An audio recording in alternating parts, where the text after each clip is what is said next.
So somebody asked me about the settings on these robots, and I just have one robot here that I'm going to post the settings. And the complete robot, I just renamed the, I put an ID here, and I'm going to call this, it should show up.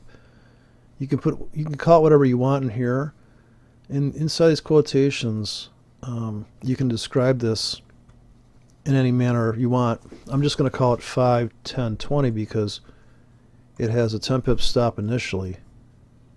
I know it says 100, but this is 10, and it's going to have a 5 pip trailing, and it's going to try to make 20 pips. So it's double your money with a trailing protection to take something out of the market. It's trading a,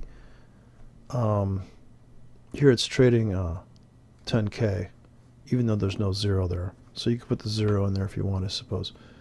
It's not going to matter.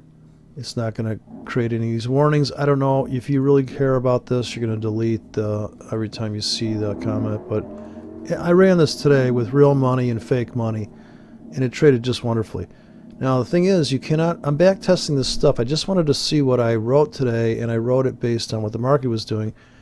And very disappointing to run these robots on data, thinking that, oh, I'm going to use this in the 5-minute time frame. Well, guess what? My sample set's very small here.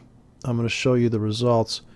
It is only about 6 months of trading, but I could not get this robot. This EA will not backtest on the 5. It certainly won't backtest on the 5. It won't do the 15. It won't do the half hour. So I had to go to the 1 hour, and then I said, okay, let's run this robot. So here's the settings. 2 period ATR and 1 period increase, and I'll just put this in the exact thing. Now it's definitely broker dependent. Now look at the playback on this puppy. This is the other settings, that same settings but different description here. This is kind of like the behind the scenes. The other one's the actual code. This is what it looks like. And of course I just recompiled it, so this is going to say something different here. I got rid of that. But these are the settings you can switch on when you go to load the thing.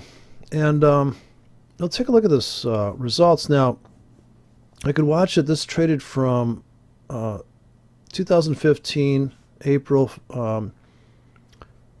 Sorry, this is written in the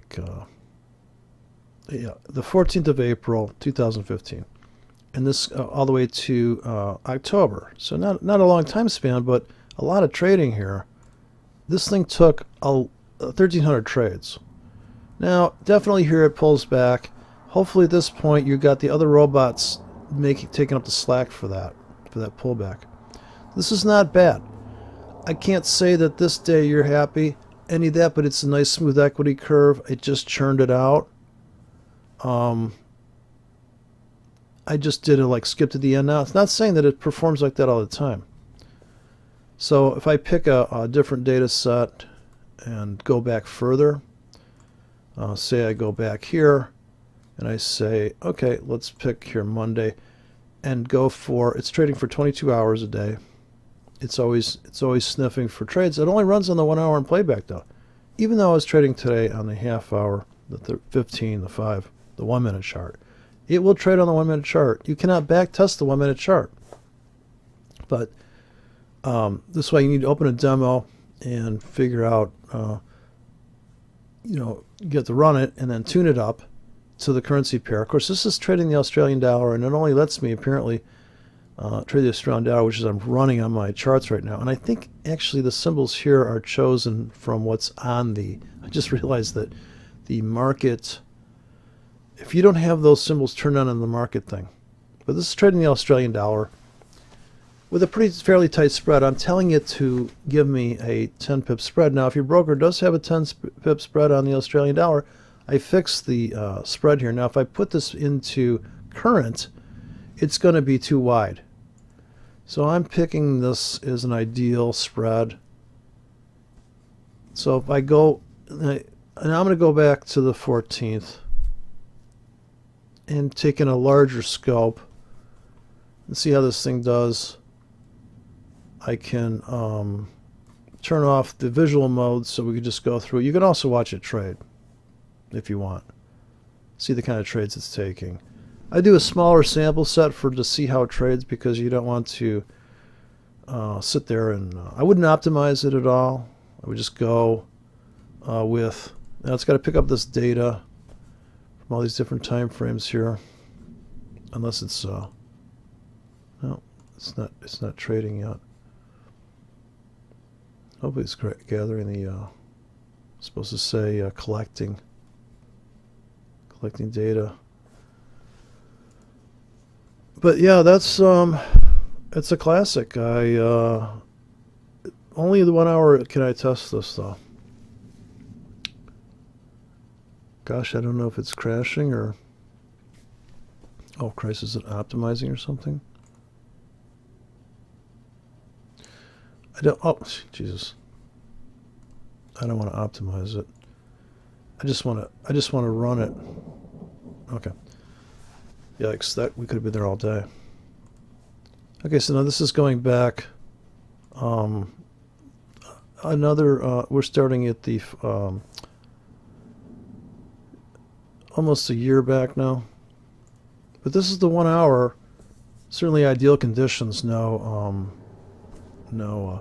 it's trading its ass off, you know.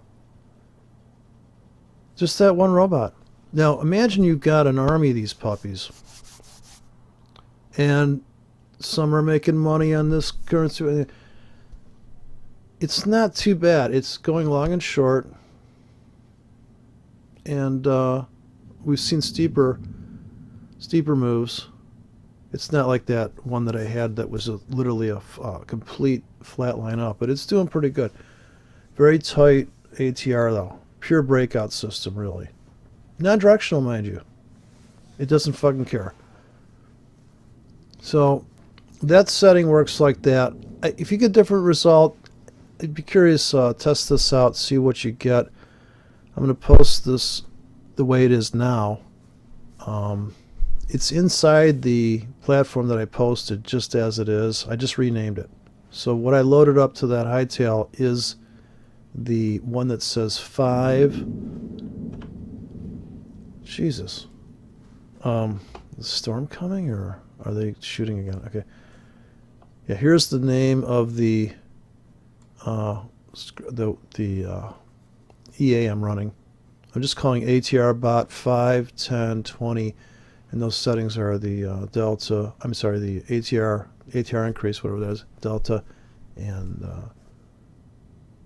the slippage too. I guess we don't have to, but certainly trying to be in the same order that you see the script read. Of course, not really for this because, of course, you see the profit coming first, which I don't think this matters too much, but this is 10 pips. Even on a 4-digit broker, I ran this on a 4-digit broker, and believe it or not, the damn thing, there's something wrong in the math here, but I'm certainly not going to worry about it. It's running. If it ain't broke, don't fix it. That's just all there is to it.